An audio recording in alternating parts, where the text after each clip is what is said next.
నా పేరు బింగి పర్వతాలు. నాది మరికెళ్ళు, గ్రామం మరికెళ్ళు, మండలం పెదకొత్తపల్లి, జిల్లా నాగర్ కర్నూల్. నేను ఇది ప్లామ్డి మందు నాగర్ కర్నూల్ బస్టాండ్ ఇంకిల ఆనంద్ పట్లేరు చేపలో ఉంటుంది.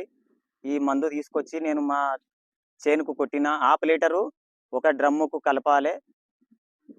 ఆపు 2 ఎకరాలకు వస్తుంది ఈ మందు. అయితే ఈ మందును మనం ఎవరైనా పత్తి చేను పెట్టిన రైతులు ఒకసారి ఈ మందును కొట్టితే ఒకసారి 2 ఎకరాలకు కొట్టి చూసుకోండి, ఎంత మంచిగా పనిచేస్తుంది. వేరే మందు తీసుకొచ్చి కూడా వేరే తాన కొట్టి చూడండి ఎట్లా పనిచేస్తుంది అనేది మీకు కూడా రిజల్ట్ తెలుస్తుంది. నేనైతే ఈ మందు తీసుకొచ్చి కొట్టి